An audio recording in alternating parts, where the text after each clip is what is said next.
Good morning, students. Today we are going to start our new topic, and that is main characteristics of Rajasthani School of Art. It is also a very important topic, so we are going to start this topic and we will discuss today. Here we are having up to 19 points. You can see here.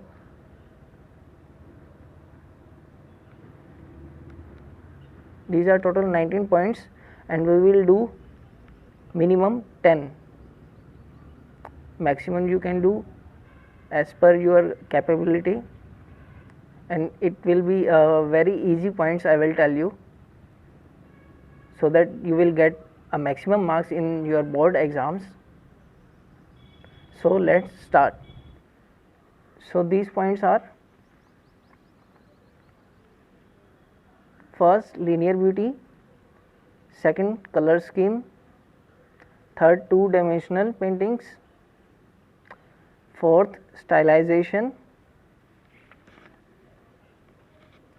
fifth, night scenes; sixth, large paintings; seventh, hunting scenes; eighth, general life; ninth, crowded scenes; and 10th, architecture.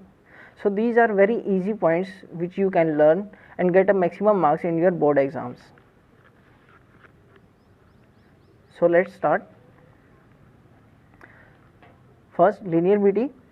Since this art developed from Western and Central Indian schools, bold lines are apparent in the initial phases. Later, line became thin, rhythmic, soft and graceful in all sub schools of Rajasthan. क्या बता रहे हैं कि जो जब से ये art develop हुई है वेस्टर्न और सेंट्रल इंडियन स्कूल से, तो स्टार्टिंग से ही क्या है हमारी इसमें बोल्ड लाइंस रही हैं, लेकिन बाद में क्या है वो लाइंस कैसी हो गई थी, थिन हो गई थी, रिदमिक हो गई थी, सॉफ्ट हो गई थी और ग्रेसफुल हो गई थी. सभी सब स्कूल्स जो राजस्थान स्कूल के अंदर हैं वो उनके अंदर. उसके बाद अगला पॉइंट है हमारा second, colour scheme. Colors bring out the effect of all emotions. For instance, red for anger, passion and fury, yellow for marvelous, and blue for royal splendor. Mostly bright and glowing colors are used carefully in a harmonious contrast. The pure hues of red, yellow, blue, brown, white without mixing any other color are used. In some paintings, gold and silver colors have also been used.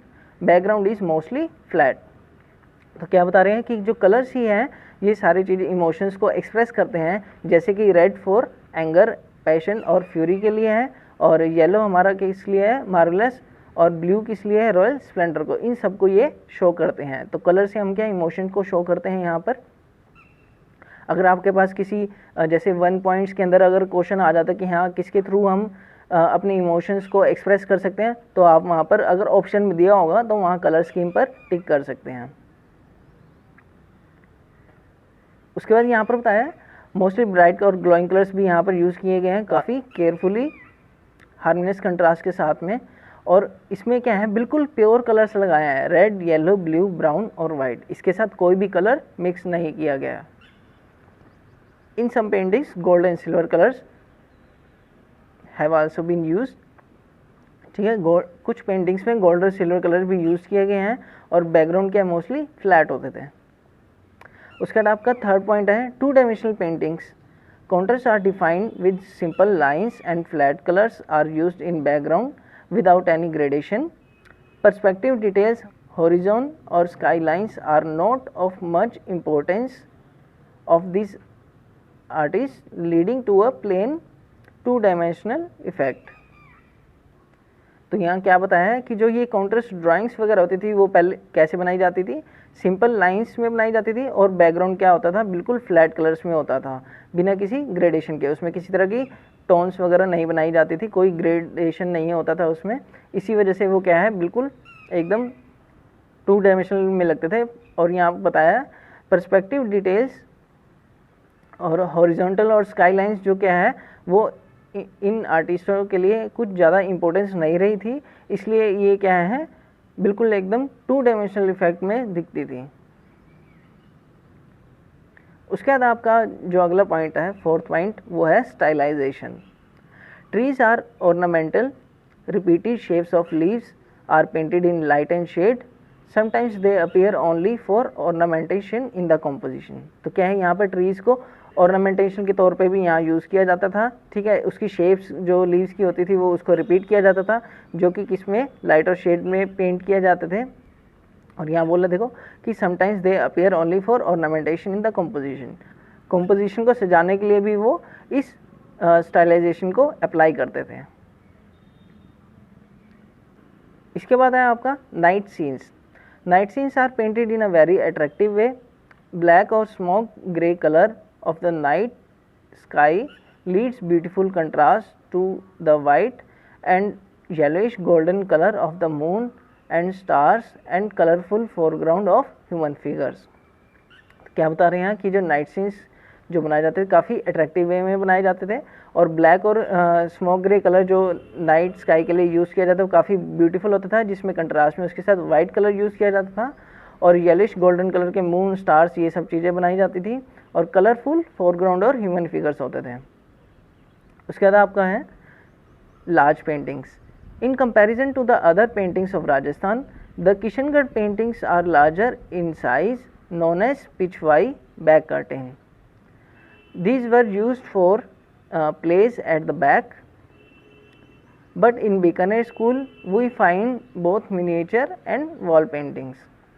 तो क्या बताएं यहाँ पर कि जो राजस्थान की other schools के साथ अगर कंपैरिजन करें तो उनमें किशनगढ़ स्कूल के जो है पेंटिंग्स सबसे ज़्यादा लार्ज साइज़ में बनाई जाती थी, और जिन्हें क्या बोलते थे, पिचवाई, और जो जिसका नाम दिया गया है बैक कर्टेन, जो कि क्या है, प्लेस में बैक में यूज़ किए जाते थे। But in Bikaner school we find both miniature and wall paintings. लेकिन क्या है, बीकानेर के अंदर मिनिएचर और वॉल पेंटिंग्स मिलती थी। उसके बाद आपका है hunting scenes. Depiction of animals and birds being hunted has been done as the effect of Mughal school of art. तो यहाँ पर क्या है, हंटिंग सीन्स में आप एनिमल्स और बर्ड्स देख सकते हैं जो उसमें पेंटिंग्स में शो किए गए हैं। उसके बाद है general life. Art was not restricted to the royalty only. The themes of religious, romantic and social life had reached the masses as well. Daily life activities, festivals, village life, marriage procession etc. were also painted। तो यहाँ क्या बताया कि जो art थी वो royalty तक ही सीमित नहीं थी, ये काफ़ी जनरल लाइफ में भी गई थी। जैसे कि जो थीम्स थी वो रिलीजियस, रोमांटिक और सोशल लाइफ, ये इनके थीम्स बन चुकी थी। Daily life activities, festival, village life, marriage procession, ये सब क्या है, इनके अंदर ये थीम्स पेंट की गई थी। उसके बाद आपका है crowded scenes. In some paintings like Govardhan Dharan, Krishna lifting mount Govardhan, man, women and animals have been painted in large numbers. तो यहाँ पर क्राउडेड सीन का एक एग्जांपल दिया है जिस पेंटिंग का नाम है कृष्णा लिफ्टिंग माउंट गोवर्धन। इसमें सबसे ज़्यादा मैन, वुमेन और एनिमल्स क्या है, पेंटेड किए गए हैं। उसके बाद आपका लास्ट पॉइंट है आर्किटेक्चर।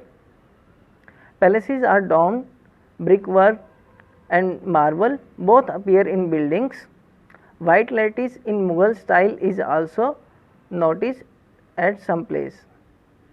तो ये जितने भी यहाँ पैलेसेस होते थे वो क्या है, डोम शेप में, और ब्रिक वर्क और मार्बल वर्क यहाँ पर देखा गया है बिल्डिंग्स के अंदर, और वाइट लैटिस मुगल स्टाइल में यहाँ पर देखी गई हैं। जो सफ़ेद जालियाँ बनाई जाती थी वो मुगल स्टाइल में यहाँ पर नोटिस की गई हैं।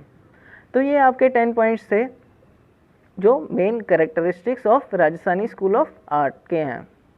Once again I will tell you all the 10 points. First, linear beauty. Second, color scheme. Third, two-dimensional paintings. Fourth, stylization. Fifth, night scenes.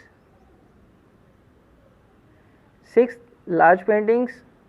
Seventh, hunting scenes. Eighth, general life.